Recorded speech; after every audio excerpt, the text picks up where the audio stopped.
Hello.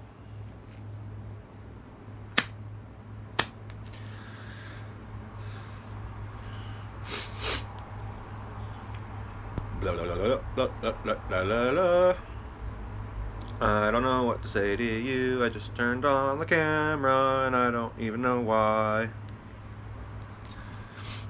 Mm-hmm.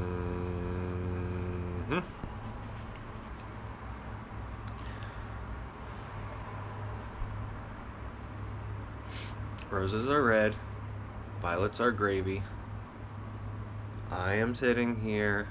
I'm not in the Navy.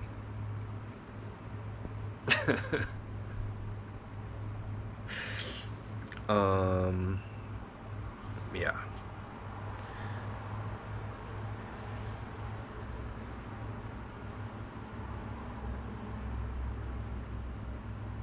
I just meditated.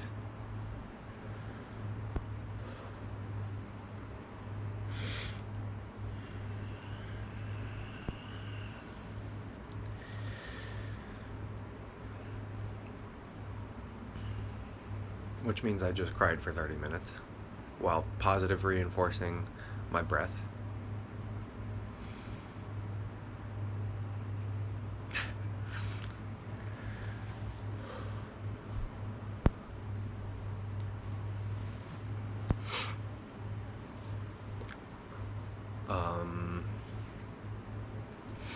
Yeah. That's interesting.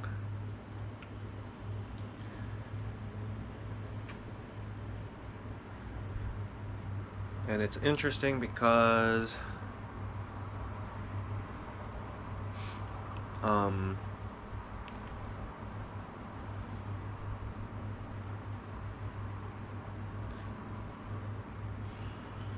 mean, it's interesting for a billion reasons. It feels still like meditation, but also very different than anything I used to do.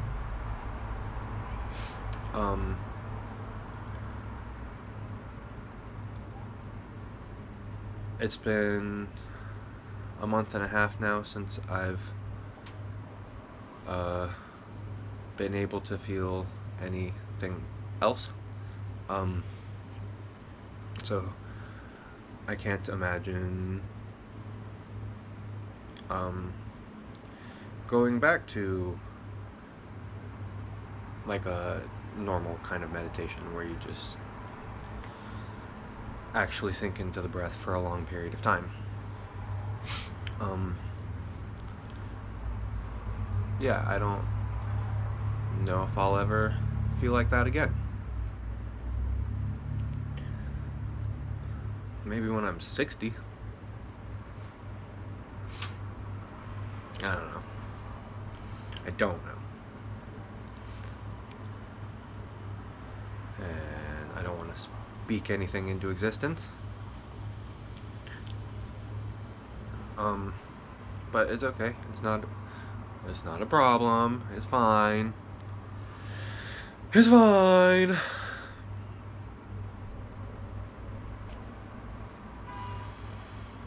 I feel what I'm feeling, no matter what it is, and then that's the meditation.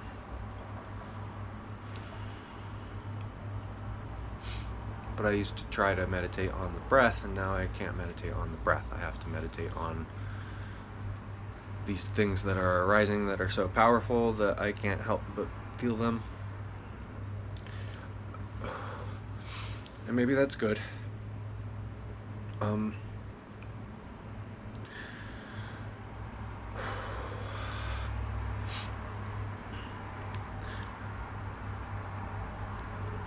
I wouldn't say in words that I've been feeling good lately, but I also would say that in words. And by that I mean the words form a knife that cuts, well, what I mean is a knife that cuts towards what I mean, of course, but then the words can go either direction. And, like, I have been feeling good, because it's like a feeling of fuck it, which is nice, kind of freedom. but it's also not been feeling good because I haven't moved on in any way, not even in the slightest. Sometimes I have days where I'm like, am I moving on? Ooh, and then the next moment or the next day it's like, nope. So there's that, but at the same time, I am understanding more the place where this girl lives in, which is constant release, constant flow, and that's good because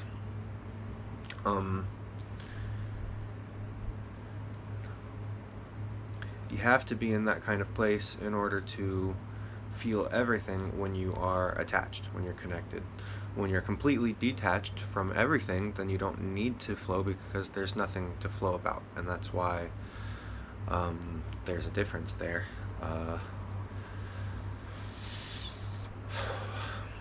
That's why in trying to connect to this girl, I had to learn how to totally flip modes.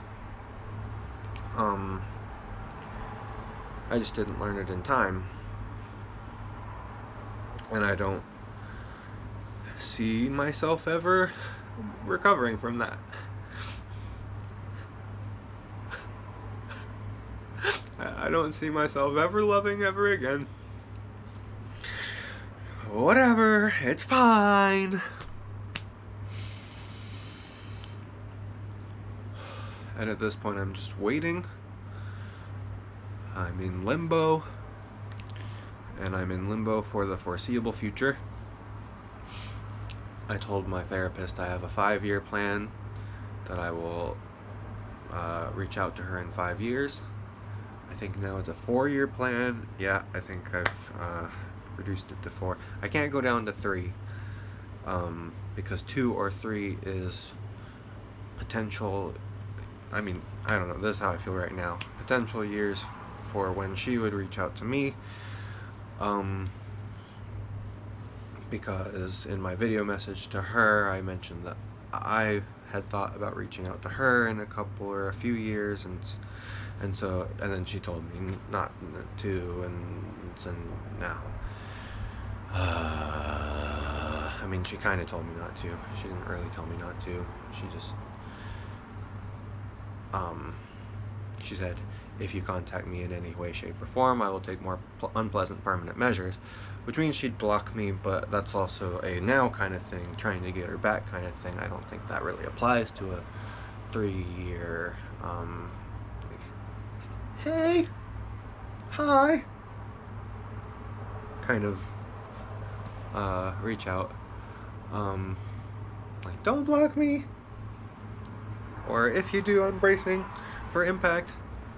Although in 3 years, hopefully, it would just be, I mean, even right now, it would be, a whatever kind of thing. I would cry for the rest of my life, of course, but I'm already doing that, so I've already accepted it. It would be fine.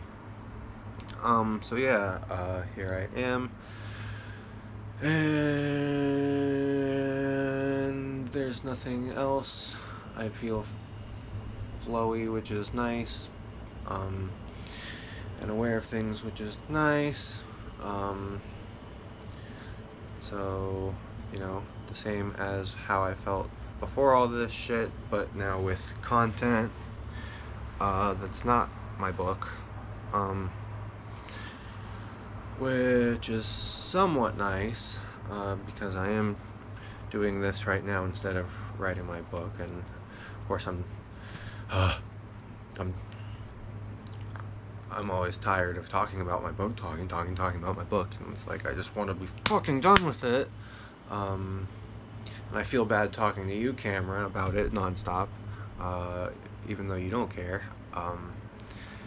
But it just feels like it doesn't feel real until I'm done with it. Just talking isn't good enough. Um, but now at least there's other content to fill my brain other than my book, and uh, while I'm writing my book, that content is helping me with my book, and while I'm at work, it's helping me be more what I wish I was with this girl. Because I didn't know how to exist in the state of communication. I've never had a good example to follow in terms of that, in that regard. And I've been following my own example in life, and I went towards detachment from everything, so I didn't learn it that way. And then nobody that I knew or lived with after that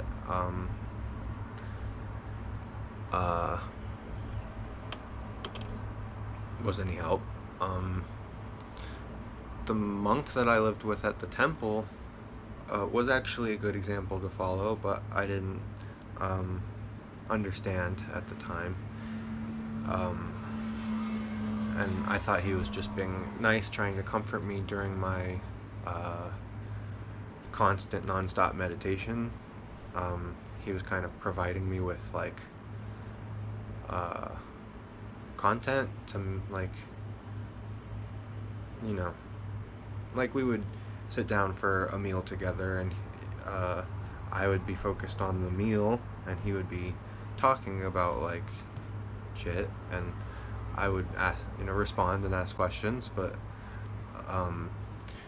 I would always, like, if he stopped, then I wouldn't like restart,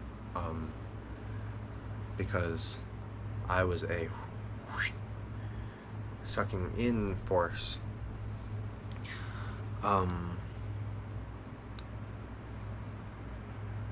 And he was untouchable, so it didn't feel like it was affecting him. It didn't feel like it was affecting anyone.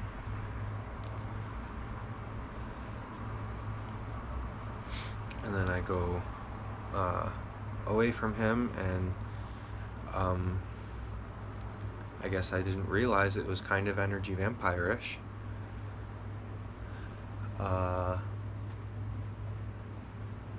And I partly didn't realize that because the people I've lived with were in need of, probably in need of me being flowy and learning from that, but I didn't realize it because they were just so in need of anything that I tried to be what I was during my practice and detached, but they weren't capable of detaching because they weren't like me. They didn't set their heart upon the path and everything to the extent where I did, where they were willing to detach from everything, and I didn't realize that. I didn't know that that wasn't something everyone could do. So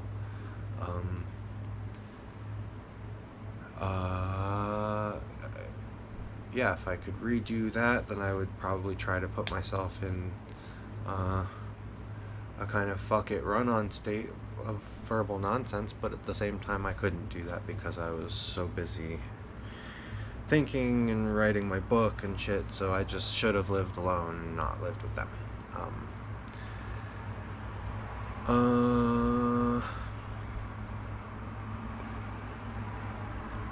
Yeah. And I think the first time where it actually felt like being an energy vampire was with this girl.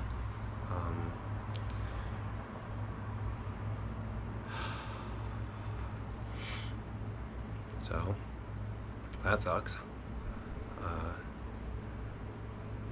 Maybe that's the only person I could have learned it from.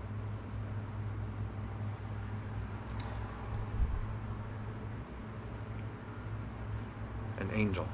Maybe I needed an angel in order to learn. Because anyone else, I would have just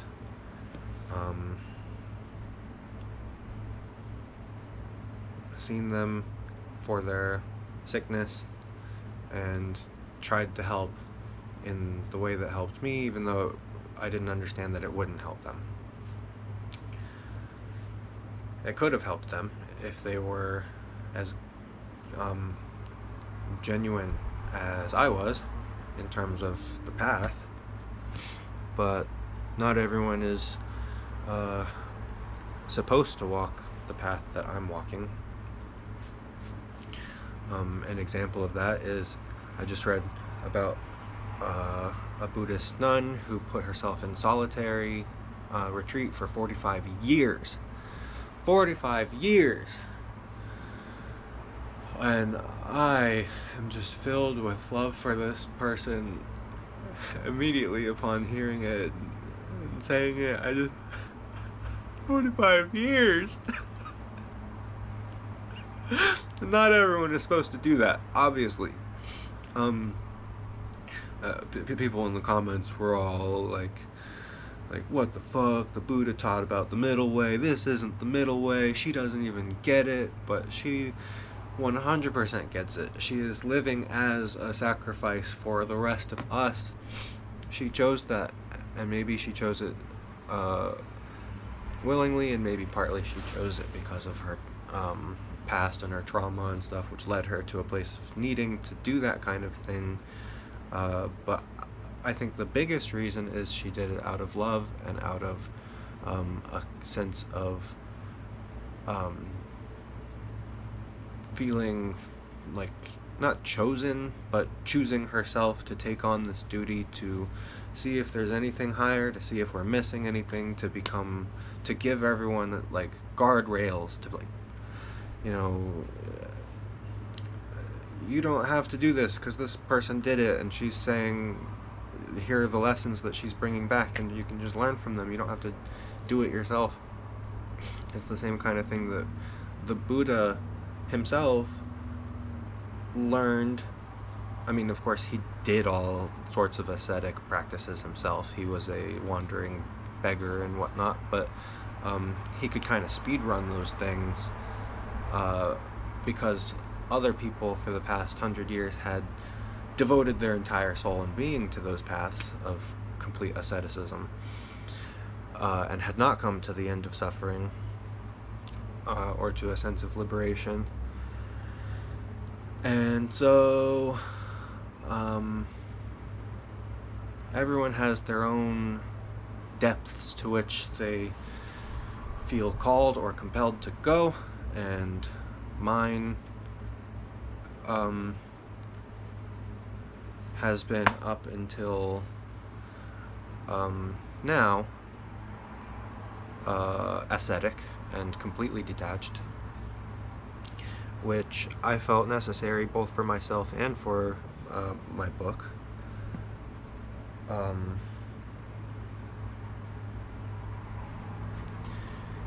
And I just, well,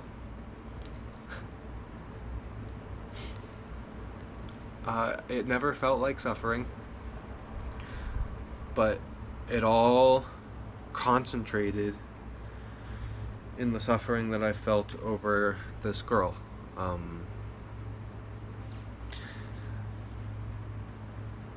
I feel like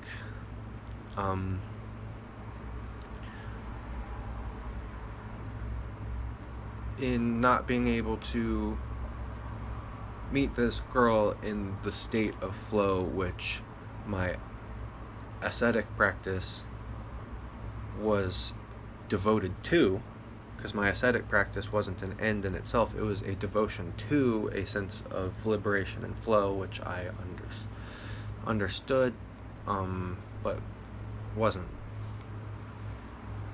able or willing to implement and practice myself,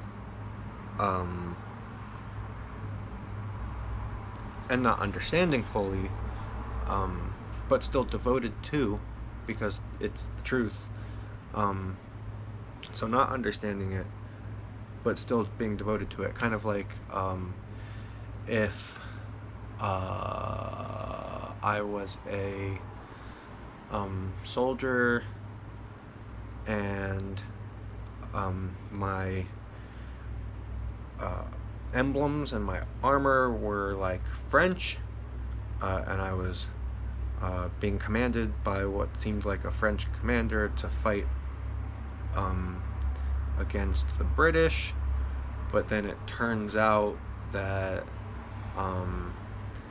that French commander was actually a British spy, and he sent me to attack the French. So it would be like I understood, my understanding was that I was French, but in actuality I was British. Horrible analogy. However, that's how I feel.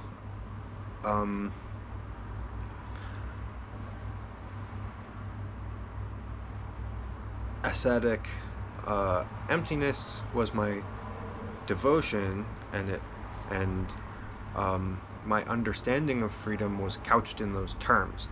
But the real, I know now,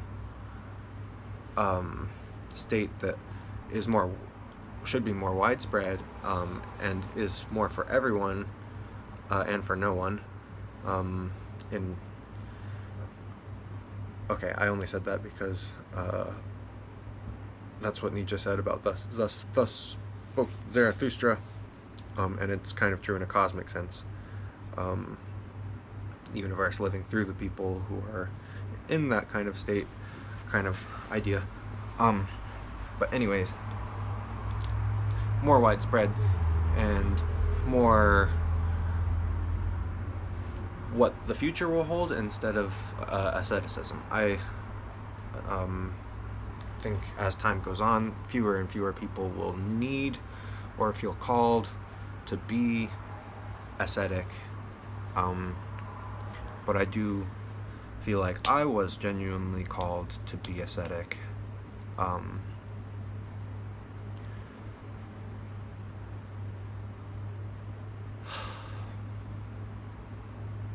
Yeah.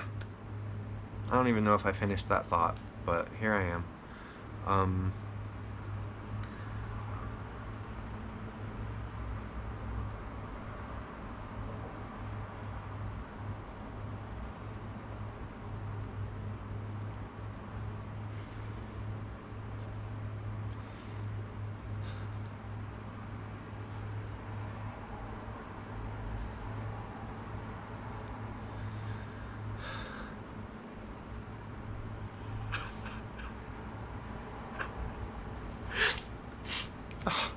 As soon as I'm done talking and flowing about this shit, I am just hit with a wave of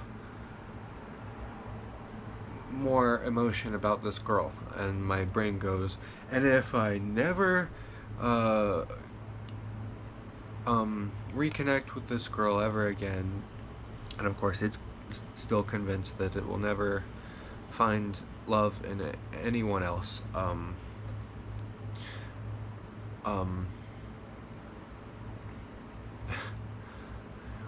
It does, and I do. I still think that.